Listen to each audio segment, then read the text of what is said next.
Deshaun Watson definitely is the topic of conversation. You look at it, the league has stepped up and said, all right, we're gonna do the appeal thing. The Players Association, Brad talked about a little bit last week. Are they ready to go to the mat? It looks like they stamped their button of approval here. And now you look at it right now, the suspension conclusion is up on the board. 6-game suspension without pay. Can only use Brown's team masseuses. That was a little shot. Threw that in. Don't go nowhere else. And must stay out of trouble. So this was what Judge Sue L. Robinson put down. And this was the actual thing that the league said, no, it should be more, it should be stiffer. Now Mr. Harvey is in deliberation on what he wants to do, and make no bones about it. He is in cahoots with the NFL. I'll start with you, Brad, over to the right. Brad, is this something that they're upset with? Or is this just a ploy to get to Deshaun Watson to say, you better be remorseful, you got to come on back? And basically what we're going to do is we're going to embarrass you a little bit here because you didn't say that you was remorseful. Sue Robinson said you didn't want remorseful. Your thoughts? Well, I'm not sure that the league is out here trying to embarrass them, right? I think the league is responding basically to the public pressure that's out here, right? I believe from the beginning they didn't think it was going to be all this smoke coming their way. Now they're catching smoke. And where there's smoke, they're trembling a bit, right? And so obviously it's a serious situation. Accusations are serious, right? But there is a process and procedure that has to be followed to accomplish the goals I think everybody wants to. I think anybody sitting in any one of our seats thinks one thing. We just like to see the process play itself out in a fair and honorable way. Now you bring Harvey in here to adjudicate the case. I mean, this has been pretty much tantamount to inside trading. He want to help shape the player discipline policy with the NFL. I mean, he is already in cahoots with Goodell. How is this, lack of a word, of arbitration even clear and fair here? Because you've already got somebody who is not non-biased. He has to be biased to some degree. And I think this is where this is going, and I want to see what Goodell and them do with it. Jason, your thoughts? Is this something that the league is saying, hey, we really disappointed by this? Or is it something to say, we want you to have to go back and reinstate? So therefore, you got to prove to us again, after the indefinite suspension, you're really ready and done a lot of different things to get back into the league. Yeah, I don't know if it's going to be indefinite. I do think it's going to be significant. I think it'll probably be a year, if not indefinite. And as soon as Peter Harvey came up as the guy who's going to hear the case, I knew that name, and I had to do a quick Google search. I'm like, why do I know that name? And it's because it's Rodger's henchman, more or less. He's a guy that they have deep ties. Harvey's ties to the NFL run deep. So, the Browns from the beginning have said that they've done their due diligence on this, and I know people sort of rolled their eyes on that. And I've come on here and said multiple times that it was my understanding, going as far back as when the trade was made, the Browns were cautiously optimistic that there was not going to be a suspension of significant amount of time. Kind of what you were saying, yeah. Brad. I think they were thinking 6 to 8 range. Clearly that has changed. I tend to believe the Browns had a feeling from the league it was going to go one way, and sort of what Brad was saying, the public pressure has now sort of veered the league over to say, hey, you know what? Yeah, sorry about that. It's gonna be more than what we originally thought. That's something new I haven't examined. You're going on the premise that maybe the Browns did talk to the league. Maybe they floated it out there and they said, okay, well, this is preliminary 6 to 8, right? And then once the public outcry ratcheted up, yeah, it was like, I want to be clear. I don't think that the Browns, no one has ever told me that the Browns had a number in mind before they made the trade. Right. In fact, I pressed a number of people in the organization, what are you thinking? And no one would ever give me a number. I just kind of deduced on my own, probably 6 to 8. I've said that all along. It would be around that 6 to 8 range based on past precedent. And that's where it fell originally. But I do tend to believe, and no one has told me this directly, just trying to put enough of the pieces together. I think the Browns made the trade believing it was going to be this, and public pressure has pushed the NFL now over here. Well, because I want Tyvus to punch in here, because Tyvus was a member of the NFLPA, right? which I think is doing a how can I phrase it? Trash. Yeah. Disservice. Terrible. Garbage. Terrible. Awful. Horrible. It is awful. And then No good, very I mean, bad it's look. awful to the extent Stealing of money is what Yeah, you well, want to yeah, say. they're stealing your money. That's the guarantee, bro. Bro, here, because I would say this: if you just you dissect Peter C. Harvey, just dissect the guy that got adjudicating the case, right? So he is not only tied to the NFL, he helped write the player personnel discipline policy. He helped in that. He's on the diversity committee. He's on the diversity committee, right? But hold on, we'll go back first. He's a prosecutor by nature, right? And let's go to the final thing. He specializes in sexual assault. How are you even hearing this? Right? You're already on the other. I mean, there's no way you could come to me and talk about this is a non-biased person that's willing to probably entertain the thing. He might be a fair and honorable dude, but I don't even like the seeds of it, right? Yeah. And how the NFLPA, Tyvis, is not up in arms because there's nobody pushing back for Watson. And it ain't even about Watson. Ain't nobody pushing back for the 10 years of people that come behind Watson. Yeah. Like, and here's the sad part.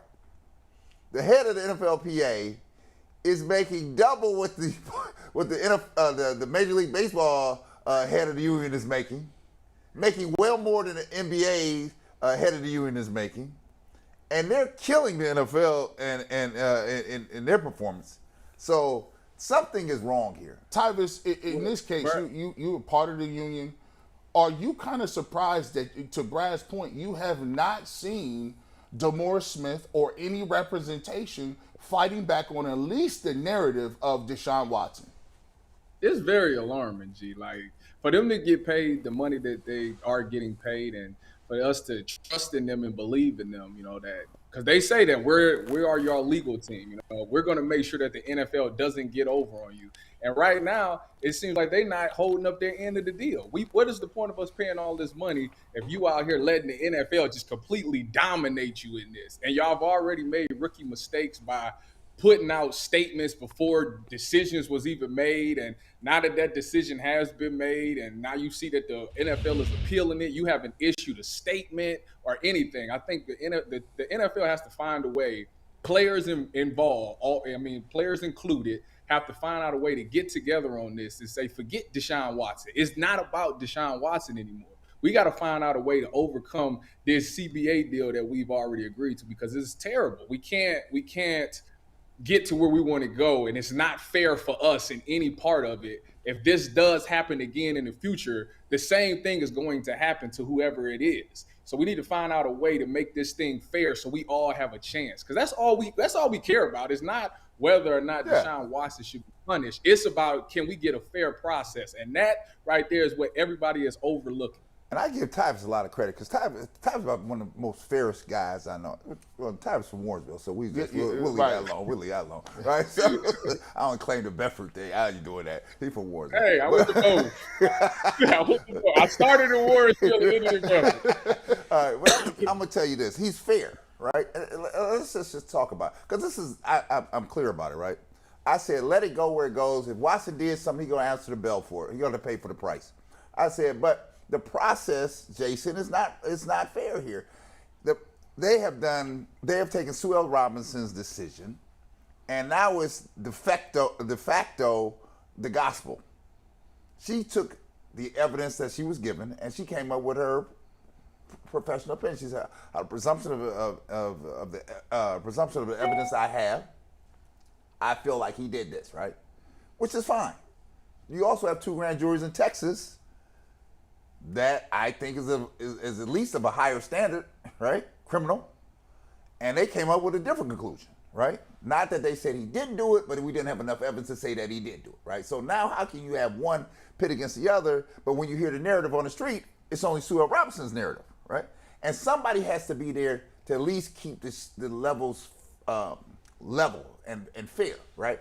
And the NFLPA, to me, they're missing in action. I don't even see them, right? Not only this. So go ahead, Jason. What do you want them to? What should they be doing? They should be advocating for the fairness of the process. How do you do that? Well, how you do it? First thing, you stand up and jump up and down and talk about, the hell, this ain't fair. This is not what we bargained for, right? We bargained for you to bring in your own henchman at the end. And then, But why do we even do the dance? Brad, all they're going to say is that we agreed to a deal, and I take you back to that whole process when they agreed to the deal. All players was concerned about was getting paid and getting guaranteed contracts and not having to play that 17th game. But once the NFL compensated them for not even going to the 17-game season that first season, it kind of threw everything out the window. They didn't even pay attention to the trial or anything because in everybody's mind, we're not going to be the ones that have to deal with this. We're never going to be in this situation. And all we care about is the win. That's where we got burnt. We got burnt on that because we didn't. And that's the problem. And the NFLPA did too because they told us that it was a great deal. Well, but here, that's what I said. That's the problem in the union itself. The one issue is that leadership has to. I told you, it's an incestuous relationship. If you don't create a line of demarcation here that everybody knows who's on what side. And there has to be players in the NFL that saw this coming. You couldn't tell me a guy like Richard Sherman and them, who are smart people, right, didn't see this coming, right? And so what leagues do is they take a carrot and hold it out to the top guys at the top, right? And then the top guys don't fold, all right? So they go along with the ship, and then they sell everybody else down the river is basically what happens. But Tyvis, I'm wondering kind of what you were saying. As when you're bargaining a collective bargaining unit, when you're negotiating this, there are so many different components to doing a deal like this. Do you think this just sort of slid under the radar on the NFLPA because it's one of those things? I mean, how often does this come up? Roethlisberger, Ezekiel Elliott, like it's once every X number of years.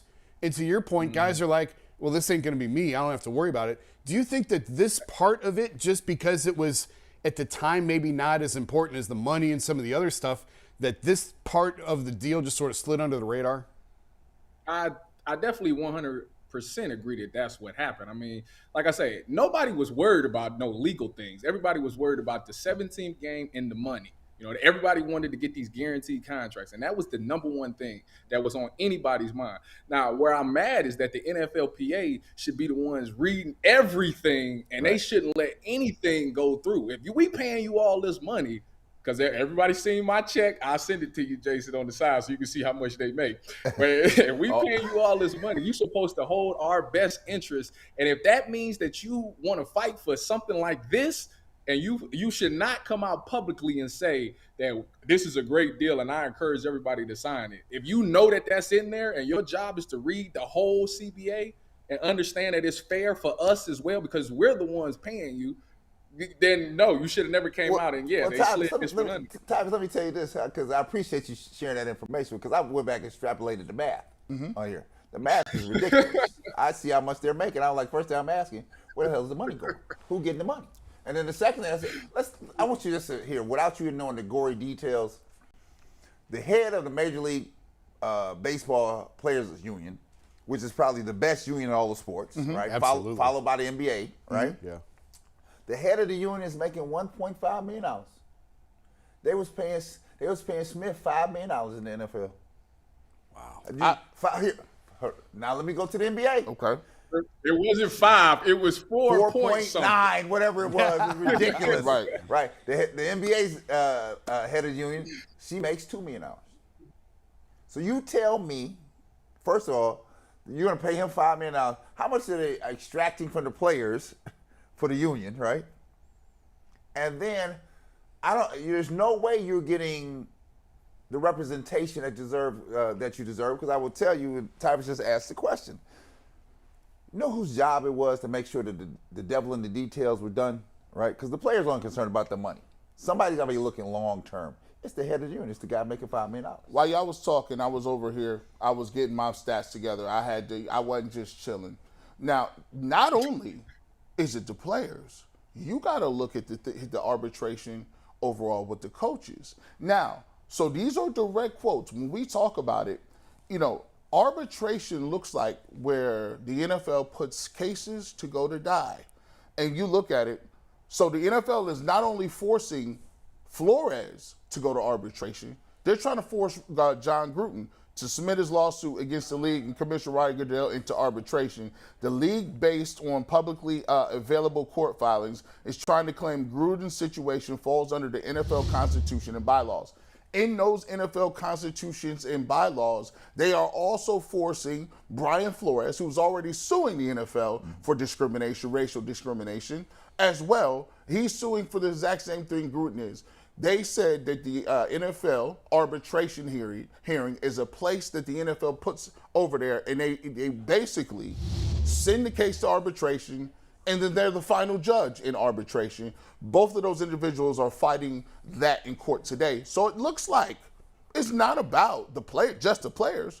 It's the NFL's overall feel of the situation. They've done this over and over again. So I'll ask you, Jason, is this something that the NFL has a pattern of doing? And if so, when you say, how can we fix this, why aren't the Players Association as well as the coaches coming up together, referring the notes and saying, we got something for a class action lawsuit here. If yours is wrong and mine is wrong, let's go ahead and share some notes. I don't think it's a class action suit because you agree to this. You bargained for this deal and you agree to this deal. If you want to change it, you got to wait till it comes up again. And you got to change it the next time. And the NFL is going to want concessions. They want you to give something back. That's how this works.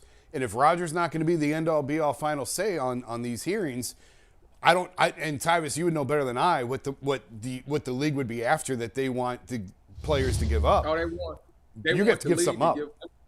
They want the players to give up the pensions and all the long-term care stuff. That's the first thing, because when DeMaurice Smith came in, he said that you guys want guaranteed contracts. He said the first thing that the NFL is going to ask for is that we're not paying those pension plans and that health care once you're done playing. That's a big ask for like the people that. Oh yes, they are going to fund those pension plans. Yeah. They absolutely are going to fund those pension plans. That's why your leadership at the top got to be on top of their job here. They're going to fund them pension plans. You got people walking around here with CTE and all kind of nonsense. Yeah. I mean, I'm watching these guys come to the gym later on in life. These are guys like 25 years out of the league, and I'm like, man, you barely getting around. Can you explain to me? And I did a random blog on this, and sometimes I just don't feel the media does a really good job of this. When they did the CTE concussion stuff, right? Yeah. There's about $1 billion+ in that fund to be dispersed to players who have injuries, long-term injuries. That was only after they first disputed. Then they used racial norming in order to eliminate half of the African-American not the quarterbacks, but African-American players in general. And the league said, yeah, you're right. This is probably a bad thing we're doing. We got to wait to find something else better to kind of. And so my thought process is, why is it not even a Players Association on that level gone after the league? Because here's the thing, to me, the league does something, the players don't say anything, they kind of fix it, they go on to the league does something again. Why is the Players Association not proactive in going after them on certain things that they know they can win? That's a slam dunk case. They're just not very good. They're not very good. That's the basic. They're just not very good. Do you think, and I'm asking this, Tyvis, because we got you, Brad, here and he's been a part of the NBA Players Association. The NFL, and you cover the NBA. The NBA and Major League Baseball have shown that they will go lock out. Oh, we'll leave. They'll strike. We'll leave. Tyvis, do the NFL players have that same stomach for saying we're at wit's ends here? This may be the only way we can get things changed. Well, that's the thing, G. That's the thing, G. History would tell you that no, they won't go that far, because, like I tell you, it's people blow money fast in the NFL. You know, people don't have money to withstand not playing in those regular season games. Nobody wants to let those $18,000 to $20,000 checks just go uncashed. You know, so that is one thing that you have to find a way to be able to compensate people during those hard times. Like Brad would say, Zeke told him, you better hold on, and I feel sorry for you. If you don't, everybody ain't gonna make it. That's what everybody not gonna make it. It's the in the NFL, that's not flying, Brad. People need that money, and if the vote is for every individual player, nobody has to know what you voted. So you got people that'll tell you, yeah, I voted no, but in actuality, they voted yes. And the thing about the NFL, I don't think it's as close as other leagues are.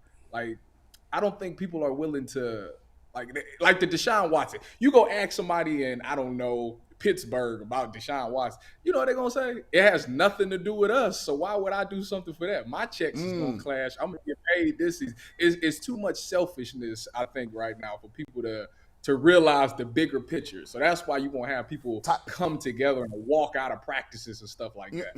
People talk about it like this, and I'll give a street example. We talk about the violence in Chicago all the time by the BDs and the GDs and Crips and Bloods, and they say, why can't some old heads like Larry Hoover, old heads, get them together, sit them down at the table and say, we're going to end all this foolishness.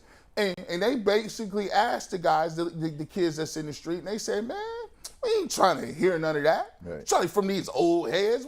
I'm worried about what I'm doing tomorrow. And that gets me like the mentality of NFL players that are younger at this point. I'd show me that bad. So I'll just say this because I know that we're going to talk about some other things today because we beat this Watson thing up every day, right?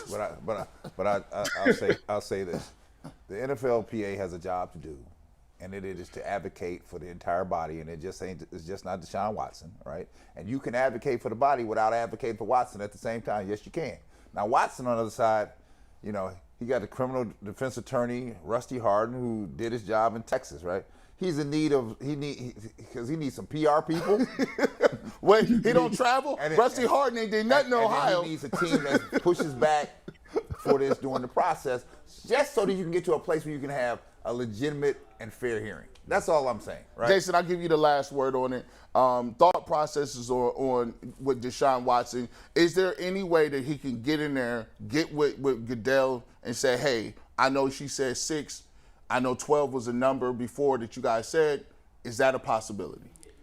If he wants to play this year, I think he's going to have to take 12, if that's even still on the table.